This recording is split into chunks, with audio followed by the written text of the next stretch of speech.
तो एपिसोड के स्टार्टिंग में हमें क्लियर स्काई सेक्ट के माउंटेन गेट का सीन दिखाया जाता है, जहाँ पे लुओ जेंग को लुओ पीरान पहचान जाता है और कहता है तुम जिंदा कैसे हो। तो जेंग कहता है कि शायद मेरी किस्मत अच्छी थी इसलिए मैं वहाँ से निकल आया।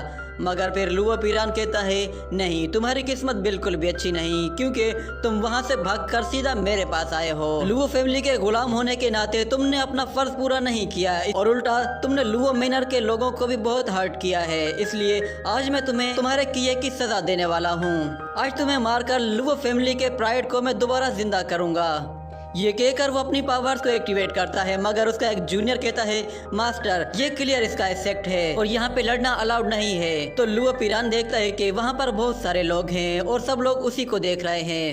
ये देखकर वो थोड़ा सा शांत हो जाता है और कहता है कि इस बार तुम्हें जाने दे रहा हूँ। और वहीं पे फिर हमें एक और नए बंदे को दिखाया जाता है जिसका नाम जोंग है और वो जोंग फैमिली का 4th यंग मास्टर है। वो लुओ पीरान से कहता है कि आप यहाँ पे क्या कर रहे हैं। तो मोचेन लुओ जेंग से कहता है कि इससे जरा बच कर रहना। और दूसरी तरफ जोंग लुओ पीरान से कहता है क्या तुम दोनों आपस में दुश्मन हो।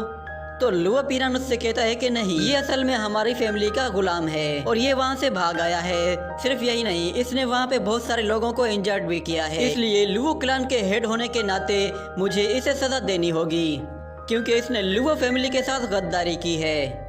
ये देखकर मोचेन उससे कहता है कि हमारे पास क्लियर स्काई सेक्ट के टोकन्स हैं, इसलिए तुम हमें कुछ नहीं कर सकते। ये सुनकर जोंग उससे कहता है कि जो चीज़ तुम्हारे पास है वो सिर्फ एक टोकन है, उसकी कोई वैल्यू नहीं, और इस टोकन के होने से तुम क्लियर स्काई सेक्ट के डिसाइपल नहीं बन जाते, इसलिए तुम्हारे लिए बेहतर यही है कि तुम हमारे रास्ते से हट जाओ। ये सुनकर मोचेन थोड़ा सा डर जाता है, जिसके बाद लुओ जेंग उनसे कहता है आखिर तुम लोग चाहते क्या हो। तो लुओ पीरान कहता है कि ये हमारा फैमिली मैटर है, इसे हम यहीं पे खत्म करेंगे। ये कहकर वो इनेट स्टेज के फर्स्ट लेयर पे आ जाता है और दूसरी तरफ लुओ जेंग वो विसेरा रिफाइनमेंट के लास्ट स्टेज को यूज करता है, जिसे देखकर लुओ पीरान भी हैरान हो जाता है और वो कहता है ये पहले इतना ज्यादा ताकतवर तो नहीं था। और दूसरी तरफ हम देखते हैं लुओ फ्यूमिंग को, जो कि ऊपर खड़ा होकर ये सब देख रहा था। तो लुओ पीरान जैसे ही उस पर अटैक करता है तो जेंग उसे आसानी से डॉज करके हट जाता है और इस तरह दोनों में फाइट स्टार्ट हो जाती है। और दूसरी तरफ लुओ फ्यूमिंग लड़ता देखकर गुस्से में आ जाता है और अपनी स्वॉर्ड बाहर निकाल लेता है और उसकी स्वॉर्ड जैसे ही जमीन पे आ लगती है तो उसका साइज बहुत ही ज्यादा बढ़ जाता है और उसके पावर से सब लोग पीछे हट जाते हैं। जिसके बाद लुओ फ्यूमिंग नीचे आ जाता है और अपनी स्वॉर्ड के ऊपर खड़ा हो जाता है। ये सब कुछ देखकर वहाँ मौजूद सभी डिसाइपल बहुत ज़्यादा हैरान होते हैं और वो कहते हैं कि ये तो लुओ फ्यूमिंग है, ये कितना कूल है और इसकी पावर्स तो लाजवाब हैं। जिसके बाद हमें लुओ फ्यूमिंग को दिखाया जाता है, वो वहाँ मौजूद सभी डिसाइपल से कहता है कि ये क्लियर स्काई सेक्ट है, यहाँ पे लड़ना अलाउड नहीं है, यहाँ पे सबको इक्वली ट्रीट किया जाता है। और वो जोंग को देखकर कहता है कि भले ही तुम्हारा ताल्लुक किसी भी फैमिली से हो, सब लोग बराबर हैं और यहाँ पे फाइट अलाउड नहीं। ये सुनकर वो सब लोग कहते हैं कि ठीक है। जिसके बाद लुओ फ्यूमिंग जेंग को देखकर कहता है कि तुम्हारा नाम क्या है, मैंने शायद तुम्हें पहले भी देखा है। तो जेंग उससे कहता है कि आपने एक मर्तबा मेरी डीमन से जान बचाई थी, तो मैं आपको थैंक्स कहना भूल गया था, मगर आज आपने दोबारा मेरी जान बचाई है। जिस पर वो उसे थैंक्स कहता है। तो लुओ फ्यूमिंग कहता है ये तो कोई बड़ी बात नहीं। ये सब देखकर मोचेन कहता है कि मुझे यकीन नहीं आ रहा कि तुम लुओ फ्यूमिंग को जानते हो। तो लुओ फ्यूमिंग उनसे कहता है कि मेरी बात कान खोल कर सुन लो, यहाँ पे लड़ना अलाउड नहीं है। मैं वापस जाकर हॉल मास्टर को ये सब कुछ रिपोर्ट करता हूँ। ये कहकर वो फौरन से वहाँ से चला जाता है और फिर हम देखते हैं वो अपनी स्वॉर्ड को अपनी फिंगर के इशारे से ही अपने पास बुलाता है। तो वो स्वॉर्ड तेजी से उसकी तरफ जाती है और उसके पैरों के नीचे आ जाती है, जिसके बाद वो तेजी से वहाँ से निकल जाता है। लुओ फ्यूमिंग के जाने के बाद जोंग भी वहाँ से चला जाता है। जिसके बाद हम देखते हैं लुओ पीरान को, जो कि जेंग के पास आता है और उससे कहता है कि मैं तुम्हें कुछ दिन के लिए जिंदा छोड़ रहा हूँ, मगर इसका मतलब ये नहीं है कि तुम यहाँ से जिंदा और सही सलामत वापस जाओगे। ये धमकी देकर वो वहाँ से चला जाता है। जिसके बाद जेंग मोचेन से थैंक यू कहता है। तो मोचेन उससे कहता है कि हाँ ठीक है, मगर एक बात याद रखो, तुम्हें इन दोनों लड़कों से बच कर रहना है। एक तो ये लुओ पीरान है और दूसरा जिसके हाथ में वो फैन था, क्योंकि वो फैन वाला लड़का एक हाई फैमिली से है और वो एक यंग मास्टर है। उसके पास बहुत ज्यादा पावर्स भी हैं और कोई भी बंदा उसे ऑफेंड नहीं करता। जो बंदा उसे ऑफेंड करता है वो उसे खत्म कर देता है, इसलिए तुम उससे दूर ही रहना। और फिर अगले सीन में हम लोग देखते हैं कि वो सभी डिसाइपल एक ग्राउंड में मौजूद होते हैं और उनका ट्रायल स्टार्ट होने वाला होता है, जिसके बाद उन्हें बताया जाता है कि उनके ट्रायल के स्टार्ट में ही उन्हें सीढ़ियां चढ़नी होंगी और जो भी इन सीढ़ियों से चढ़कर बिल्कुल टॉप तक पहुंच जाएगा वो इस ट्रायल में पास हो जाएगा और उन लोगों को सनसेट से पहले ही वहां तक पहुंचना है। ये सुनकर वो लोग हैरान हो जाते हैं और कहते हैं कि इतना आसान सा टेस्ट, सिर्फ सीढ़ियों से चढ़कर ही जाना है। वो सीढ़ियां असल में कोई मामूली सीढ़ियां नहीं थी, उन सीढ़ियों में ग्रेविटी का प्रेशर बहुत ही ज्यादा था। वो डिसाइपल जैसे ही उन सीढ़ियों से चढ़ने लगते हैं तो हम देखते हैं कि वो सभी के सभी बहुत ज्यादा थक जाते हैं। ये देखकर मोचेन उससे कहता है कि शायद यहाँ पे कोई रेस्ट्रिक्शन स्पेल यूज किया गया है, जिसकी वजह से वहाँ की ग्रेविटी 20 गुना ज्यादा हो गई थी।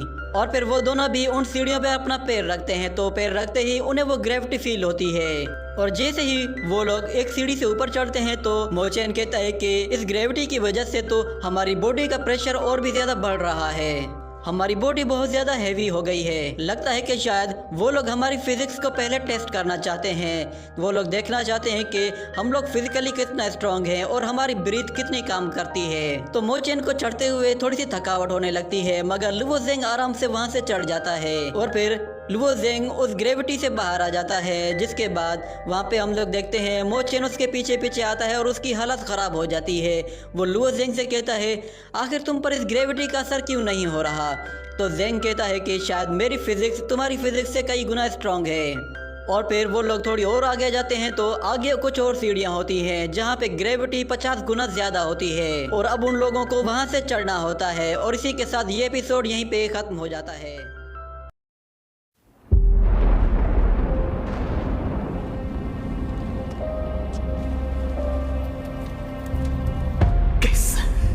吸收斗气的速度远超之前，却为什么无法凝聚于体内？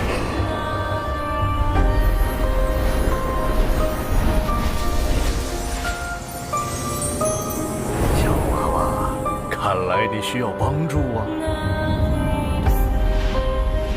你到底是谁？你一直藏在我的戒指里。我名为死不是，凝结这种功法，你为什么一直都不传给我？ 药老，吸你3年斗之气，老夫也是迫不得已。老家伙，你可知道你吸收我的斗之气给我带来了多少屈辱吗？小娃娃，你想变强吗？想受到别人的尊崇吗？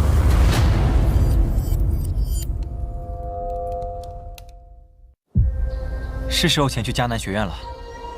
早日找到陨落心眼，也可以早日为你炼制躯体。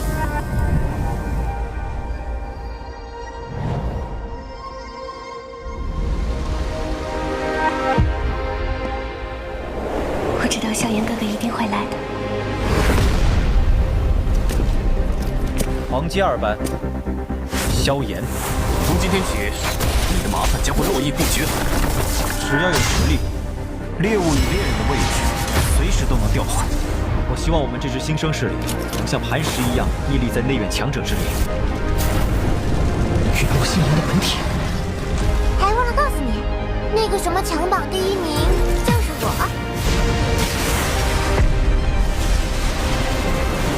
就让本王送你上路吧。挑战我，只是萧炎哥哥说想看见我耀眼的一面。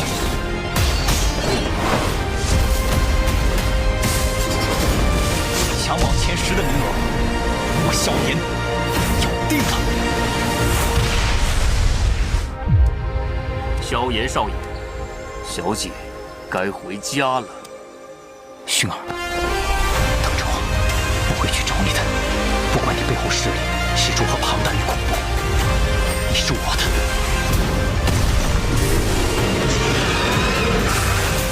守住，千万不能让火蟒突破，否则整个迦南学院将毁于一旦。大长老，那就别怪韩某出手硬抢了。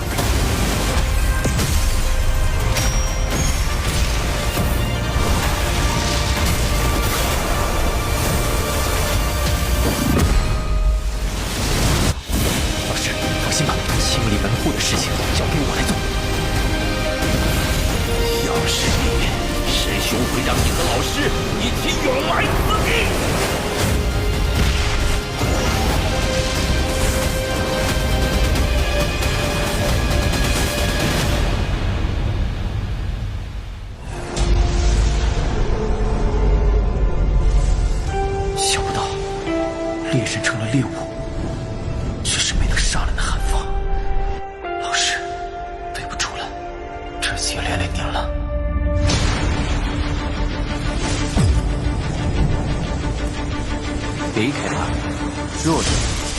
资格拥有的。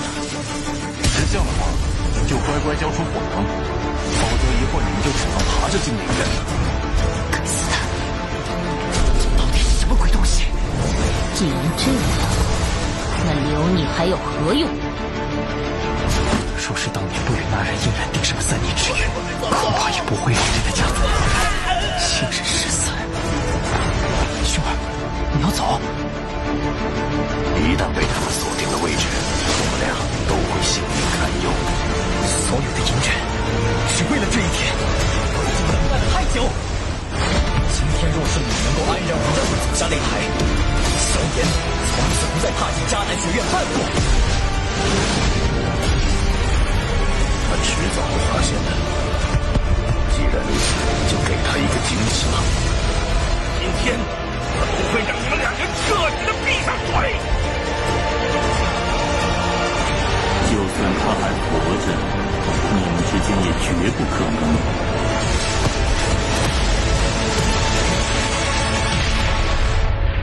加玛帝国云岚宗，我萧炎回来了。